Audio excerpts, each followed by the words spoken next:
Alright folks, how are we doing? Welcome back to the channel. It's Shabash, recovering from COVID. It's Orna again. Today we've got 48, should be 48, random tips and tricks for Orna. Here we go. Long tap on mobs and bosses out in the world to immediately enter battle.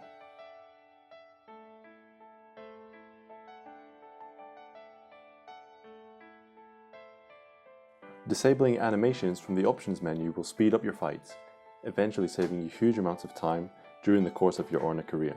Some skills just take way too long to animate, such as Nightmare. I wish there was an option for faster animation time. Tapping on the mini-mob icons at the bottom of the world UI takes you immediately to that encounter. For example, the bottom left at the Kingdom menu, we can tap Apollyon to go straight to the raiding menu. We can tap on this mob to go straight to the Kingdom Gauntlet if we have a fight to complete. If you've been matched in a war, you can also tap on the battle icon and that will take you to the war screen.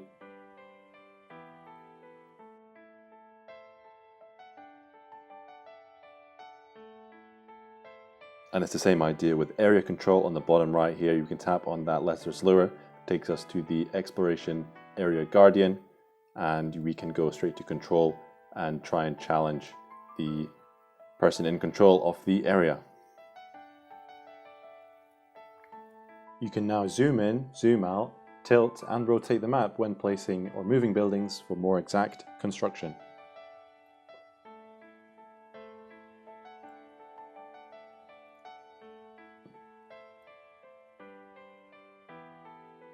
Buying small HP and mana potions, then quickly auto-healing is the best and most efficient way to get back to full health. You can buy 1000 small mana potions at a time. Although you do regenerate 1% health and mana per minute when your game is closed.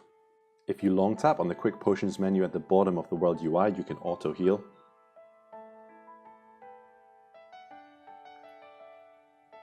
Different dungeons out in the world, as well as your menu gauntlet, all have their own individual cooldowns.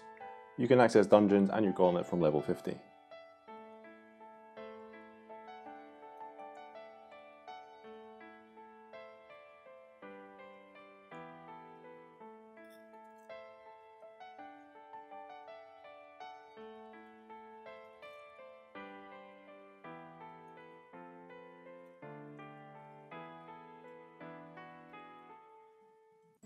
You can exit and re-enter dungeons freely, allowing you to change gear, skills, classes, even your pets. Just don't forget about the cooldown.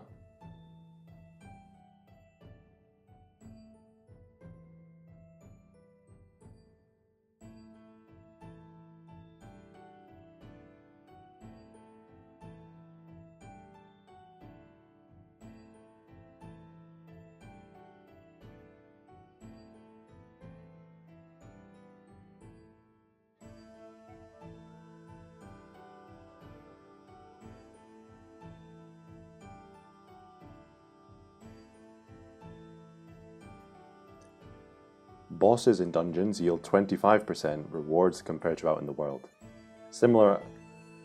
This is the same as Monster Remains actually. This is actually the same for Monster Remains.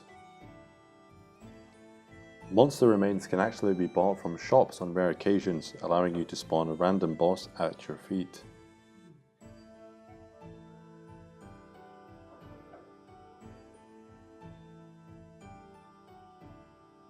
Use the map filters option in the bottom right of the world UI to show and hide stuff as required on the screen. Saves you from accidentally clicking on a shrine that you were saving up.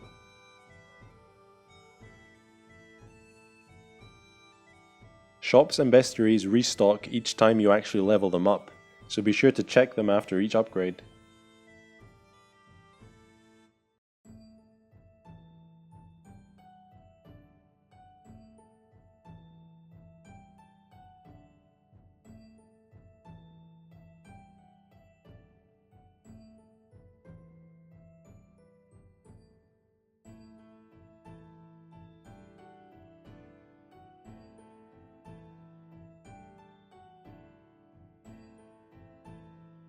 In shops, the first couple of restock prices are always cheap before they start ramping up, starting at 25,000 gold per shop level, then increasing by that same amount onwards.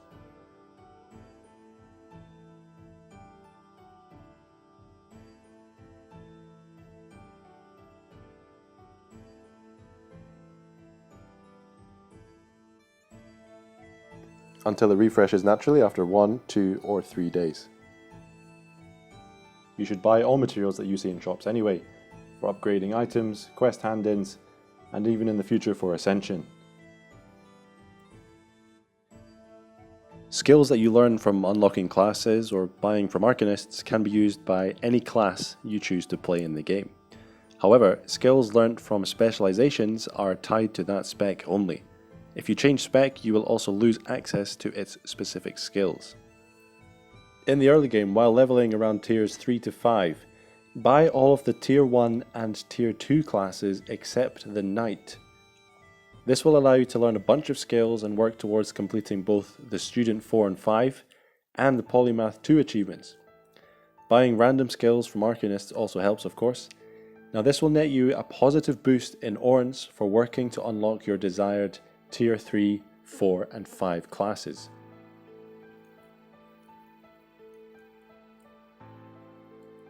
So there does exist a day-night cycle in Orna. Nighttime is from 8 PM to 6 AM local time for you, and some mobs are day or nighttime spawning only. Weather in Orna works in a 23-hour cycle per each individual area. By the way, this is not reflected by the actual weather at your current location in real life. Weather lasts for 1 hour. In each area we'll see 1 hour of each weather type per day, meaning with the 23-hour cycle, the same weather will spawn the next day 1 hour earlier.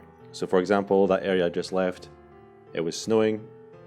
If I come back to this area 1 hour earlier tomorrow, it will be a snow biome for that 1 hour. And the 1 hour is between hours, so for example between 8 o'clock and 9 o'clock. There are 3 weather types in Orna, being rain, snow, and sun and moon, which depends on the day and night time cycle. Each weather type has a specific rare mobs that can only spawn during that weather period of 1 hour. Yeti coat, anyone? Biome-specific mobs also exist in Orna, these mainly being land-based, which you'll see most of the time. You also have water, for example this great lizards, you can see water biome. You also have wood, like this crimson wood appears in woods, depicted by these woods there you can see. And you also have dungeon only monsters like all of these ancient type mobs you can see there. So the 4 biomes are land, water, wood and dungeon. All mobs and bosses except weather specific monsters can appear in dungeons. For example, the Mighty Yeti, it's a weather mob. This cannot appear in dungeons, although it can be spotted in your Kingdom Gauntlet. Playing and opening up the game on a regular basis increases item spawns on the ground, especially at your origin town or place of work. Common theory is at least being offline for 10 to 15 minutes before opening the game again, good to save shrines for a solid grinding session. Or indeed fountains if you like fishing. After finding fishing lines in shops, or as drops from mimics, or even as quest rewards, you can now start fishing. Now you'll need to be directly beside a place with dark blue looking water with waves on the map, or you can also fish from consumable fountains. These fountains will be consumed. You cannot use decor fountains or wells to fish, does not work. So fishing can actually get you some decent things in Orna. Firstly, fish. You need to use some of them for herbalist, for brewing certain potions as ingredients, or you can enter fishing contests with them. Secondly, you can find water biome mobs and bosses. For example, the Lizard Lord for the tier 3 story quest, pretty easily found from fishing. Number 3, you can find random items that can genuinely be awesome sometimes. I once found an ornate arisen monster tomb from fishing, but I was already level 250. Also a good place to find a steady pendant if you got rid of all of yours earlier on. And finally, you can find an awesome free fisherman sprite as well. Higher tiers of fishing lines will actually reduce the time between fish bites. So you kind of always want to use the highest tier you have available. Using a split screen feature on your mobile device makes fishing a bit easier by reducing the spawnable area of fishes on your screen. You can start up the fishing screen at a certain location, then put your mobile on hold to resume fishing again after moving location, This can be useful if you live in a colder or wetter climate and you don't want to spend all day fishing in the freezing cold. If you see monsters or bosses out in the world with a yellow exclamation mark, such as this chimera down here on the left of my screen, it means they are part of a kill quest available for you to complete that you've already accepted. This can be story, daily, NPC, inn, kingdom quest, or even from your town hall. So for example, I've got an inn quest here and it's also part of my town hall jobs as well.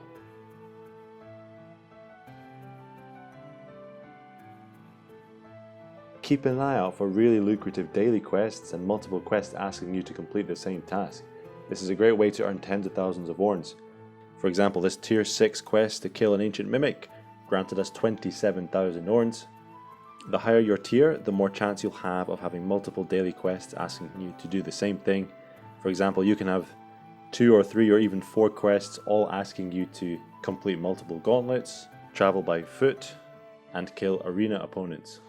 On sprite packs, you can purchase alternative class sprite packs for your character in the rune shop after unlocking that specific class. As well as that, there's always monthly event sprite packs going on and a number of standalone unique sprite packs.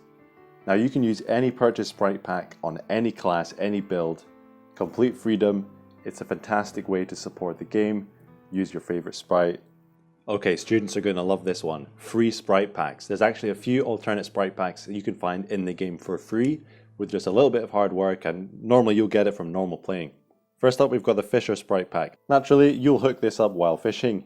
Then we've got the Mayor and Villager sprite packs. Now these will be a random reward that you claim from your citadel after reaching 100% morale in your town hall. So you need a few days or weeks of completing jobs in your town hall, getting your town's morale to 100%, and then in the citadel you'll claim, and boom, one day you'll have your Mayor sprite pack, and then after that you'll get your Villager sprite pack.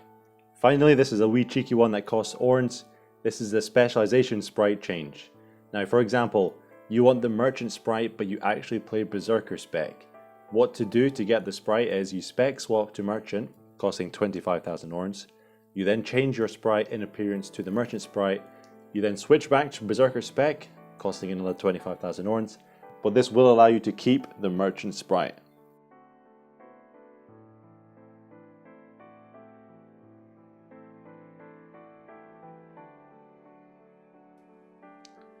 Okay, let's talk hit chance in battle.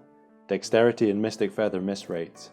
In battle, your dexterity stat is compared versus your enemy's dexterity stat, and the max dodge chance from a difference in player dexterity is 40%. For Mystic Feather, the max dodge chance as a result of Mystic Feather is 70%. Now these two do not stack with one another. Rather, the game will take whichever one is greater at the time of an action, and the miss chance will then be rolled from that one action, either dexterity or Mystic Feather. This was thankfully confirmed by Odie the dev in the main Discord, as nobody was ever really sure exactly how it worked. Use the Omni Strike 1 skill to lower enemy stats while saving skill slots. This works great for raids. Don't discount your pit damage as well. I like to go for all the stat downs: defense, resistance, attack and magic down. You don't need a main hand bow weapon to actually use offhand arrows.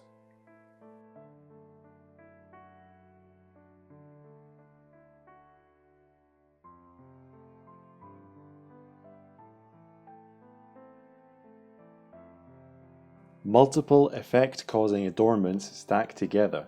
For example, 5 Assassin's Jewels increases the total proc chance of decreasing your enemy's temporary defense, and the same idea goes for Mammon Teardrops, Arcana Jewels, all of those kinds of adornments.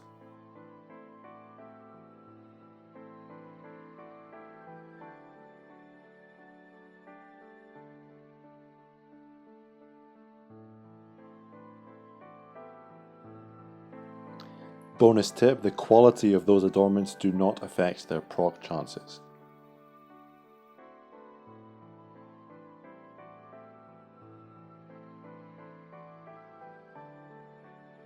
You can reclaim adornments by smelting the item in a blacksmith. This will cost you gold to reclaim the adornment, or you can remove the adornment for free. However, you will lose that adornment.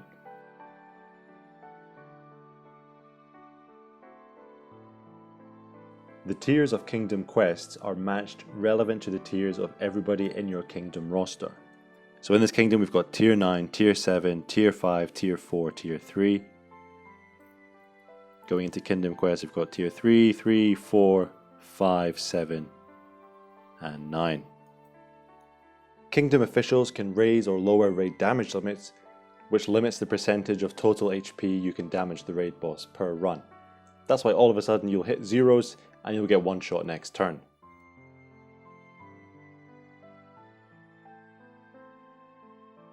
Certain raids, normally event raids, can drop lower tier gear.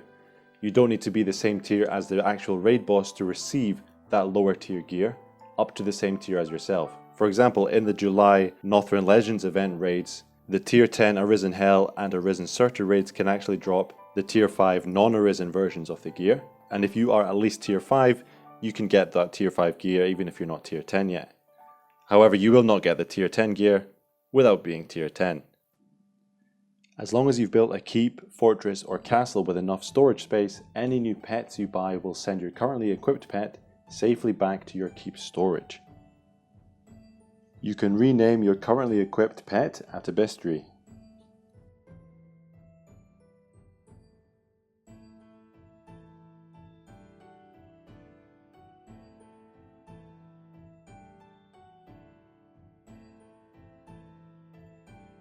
You can change your faction in the rune shop for about £1.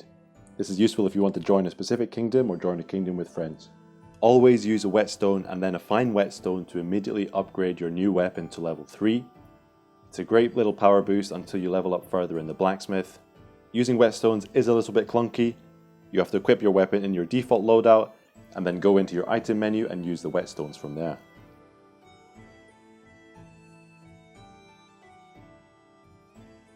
Finding stone early on for your first few buildings can actually be quite challenging.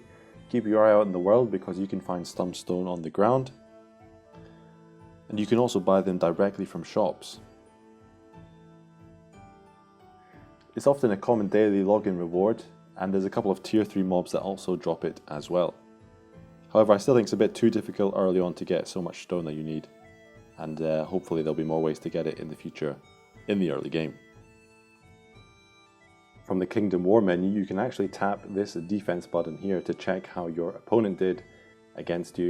You can see we managed to take down the God of War.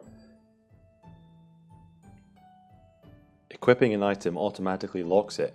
Unlock items you don't want to keep to dismantle or sell them on. Locked items have that capital L in brackets next to the name. Nothing will happen to your character if you die. We're not playing hardcore mode roguelike here.